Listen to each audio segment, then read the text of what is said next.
My parents own a multi-million-dollar waste management company, and I've been working as the lowest guy on the crew without telling anyone who I am. I'm 22, just graduated from college a few months ago. While my classmates were polishing resumes and stressing over interviews, my parents sat me down and made it clear I wouldn't be job hunting.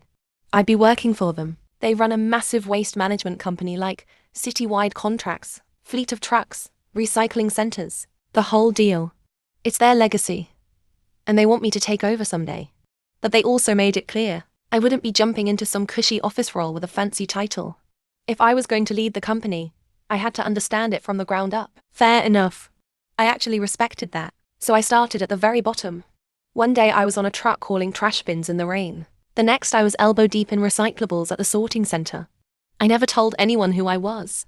I wore the same uniform, followed the same schedule, and showed up like every other new guy. I wanted real experience. No special treatment, no shortcuts. At first, it was fine.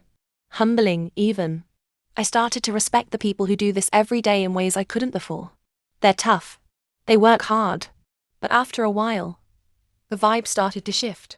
I was doing more and more of the grunt work while others kicked back.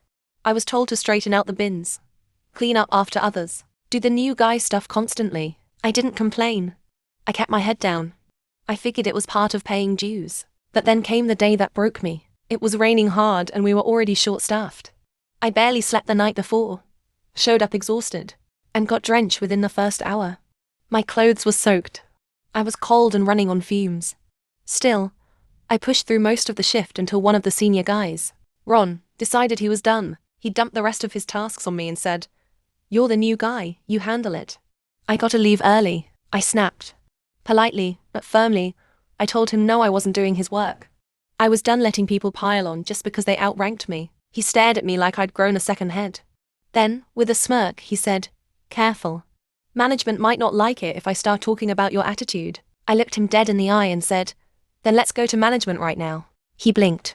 Didn't say another word. Just walked off. That was the first time I've ever stood up for myself like that at work. I didn't play the "I'm the owner's son" card. I still haven't. But I'm starting to realize, being the boss's kid doesn't mean I have to accept being walked over to prove I'm humble. I'm here to learn not to be everyone's personal doormat.